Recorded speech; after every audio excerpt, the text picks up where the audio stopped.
Hello guys, welcome to another video. So in today's tutorial, we're gonna talk about a very cool project. It's called Huashu Design.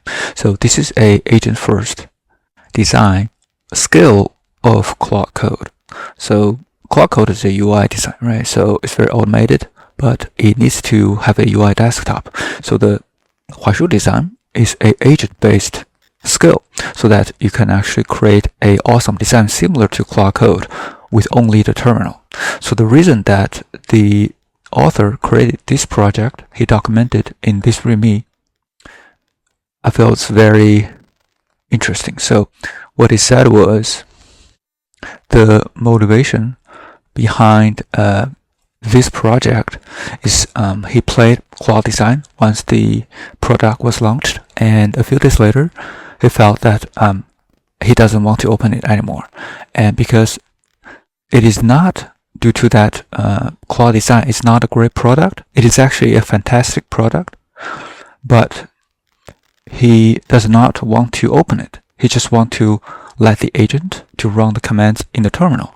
So he actually decomposed Claude Design and also distilled to a structured spec, and then write a skill and also put into the Claude Code. So that's the motivation behind this project, and it is really good project. I've tried it out, so I will show you guys the samples, demos, how this works, and the actual results produced by this product. But first, I want to also talk about the mechanism behind it. So how this works, in fact. So there is a English version of this as well, even though this is actually created in China, but they do provide a sample for live demo, and also they provided a English version. I think this is actually really good documentation and explanation of how the Hashu design works. So let's go through the example first. So they have a live demo, so to show you the results of this agent design skill. So basically, you can see the first slide. It says what it is, why it is different, and what it can already do. So we do not talk about the words, don't talk about the definitions. We just want to see the demo. And the second slide is to show you who this guy is.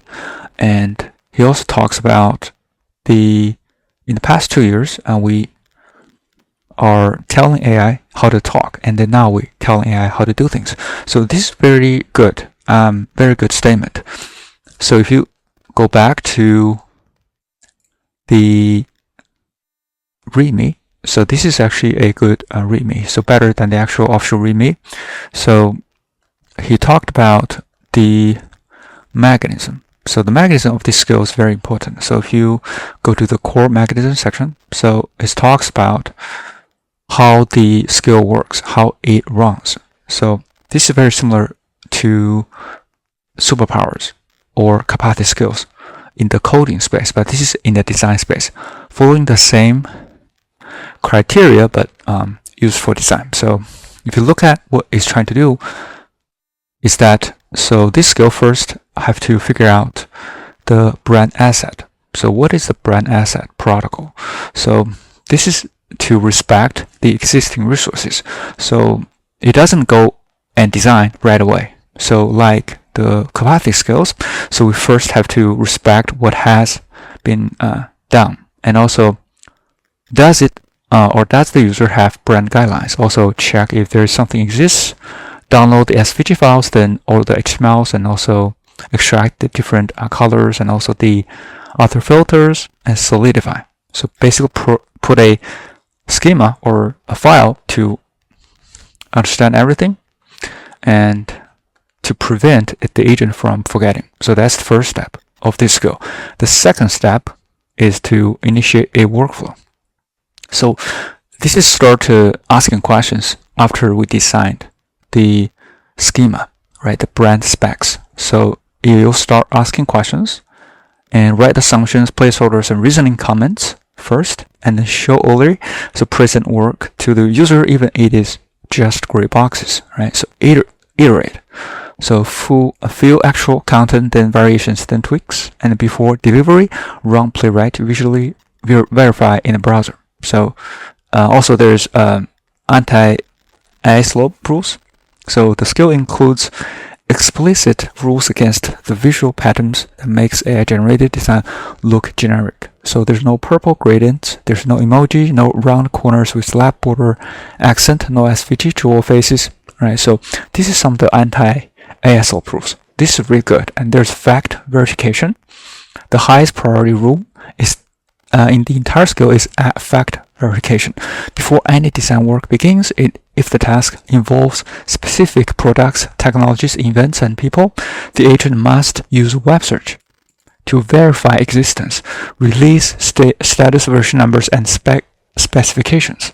So this is really, very good. So there's fact check also integrate into this workflow, so which is part of the skill. So they also documented for the work pipeline. Right, workflow pipeline. You can see first the user request came in, then you start activate the skill. After that, basically, here's how the skill works. So there's a direction selection, there is a template matching. So we'll talk about in very detail about what is the direction selection and also the template matching. And after that, it will assemble the components, and then finally, they output the results as a video, PPT, or PDF, or other formats. So very solid. So to understand the workflow, this is basically what we were talking about earlier to explain all the workflow components. So as we just mentioned, so the direction selection and also template matching, there's a logic and specific library for that. So if you go to the structure of the repository, so there's a Huashu Design, so that's the main repo. There's a skill. So this is what we're talking about, the workflow.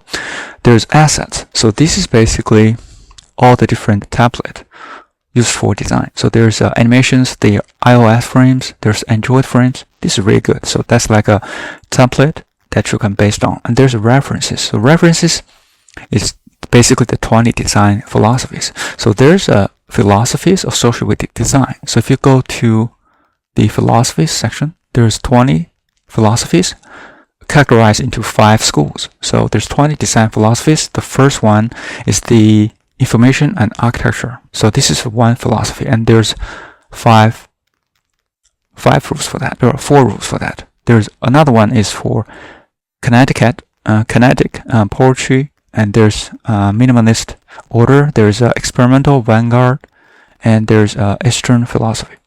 So the breakdown the philosophies into 5 schools, and it's very good, and that will apply in the skill while user is designing a project. So this is basically a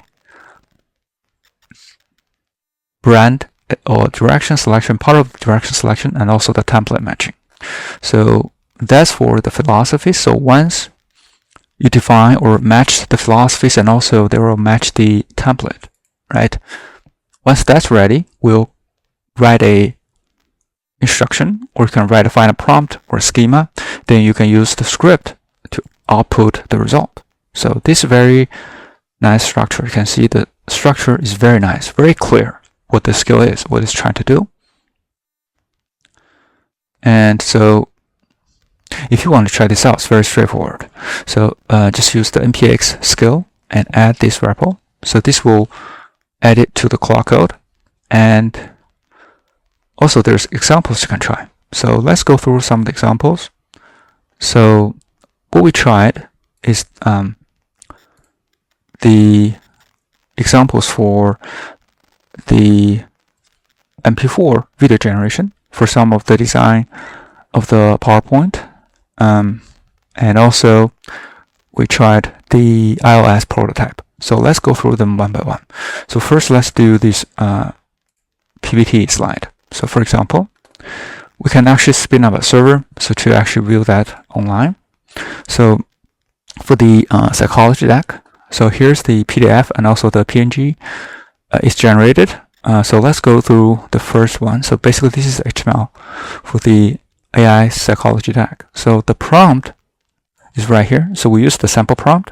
So present deck about AI psychology, recommend 3 style directions for me to choose from. So that's exactly the 3 styles that we used.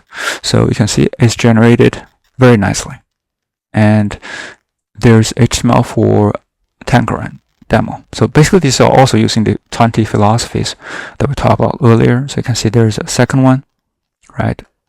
And there's also the third one, which is the territory demo. So it's very good. So this is just a PowerPoint sample or slide sample. So a second example we tried is the iOS prototype. So let's go to the iOS prototype, which is the one here. So you can see that this is super nice. So you can see the buttons are clickable, and also you can change the colors. So you can change different colors. And there's a timer reset. I think you can just run that, and then there's a timer reset. You can see that there's a timer reset, which is really nice.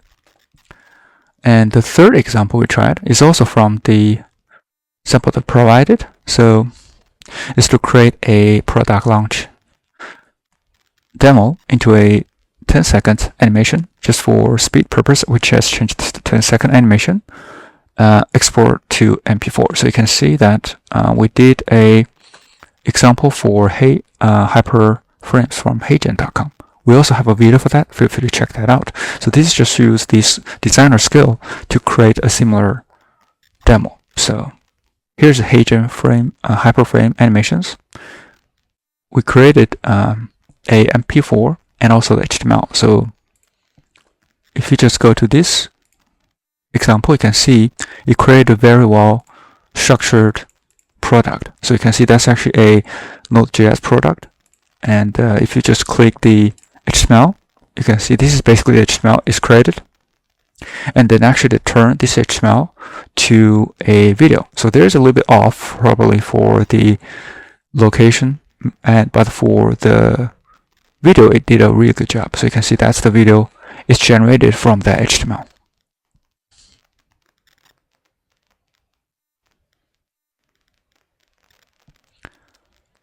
And there's also fact check while it's generating the HTML and video. So because it actually did a web search and also to validate the product, validate the GitHub repo and pull the information and try to generate that spec. And we'll ask the user the questions, just follow exactly the principles that we talked about earlier in this slide, right? So they follow this structure, the brand asset protocol. So they will actually extract everything from the GitHub repo and website. They did a web search, do a fact check, and then follow the brand asset protocol, follow the junior design workflow to ask more questions, finalize documentation, and output in a very premium way. So it's very good, and you can see that the results is outstanding. So feel free to check this out. And last but not the least, there's a little bit comparison between the Claude Code and this Huashu skill. So if you look at the key, there's a comparison with Claude Design. So there's basically Claude Design is a web product, but Huashu is a skill. It's agent first skill, and there's a quota. The Claude is subscription based. The Huashu is API consumption. So you can use any API or use Ollama if you prefer. There's output, there's canvas and Figma export, but Huashu is HTML, MP4, GIF, and also PDF. Interaction is GUI for Claude, and also the Huashu Design is conversion. And also the complex animation is limited. The Huashu is stage, sprite, timeline, and 60 FPS export. And you can actually see that the Huashu is very agent first and it is fast. So there's no UI for that. So cross agent exclusive to Claude.ai. Huashu is any skill compatible agent. So it supports all different agents that we talk about in this channel. So I think this is an awesome product. Feel free to try that out. It's just one line command to install it. So hopefully this is helpful. And if you do like this video, please subscribe, like, or comment if you have any questions. Thank you so much for supporting the channel, and see you in the next one.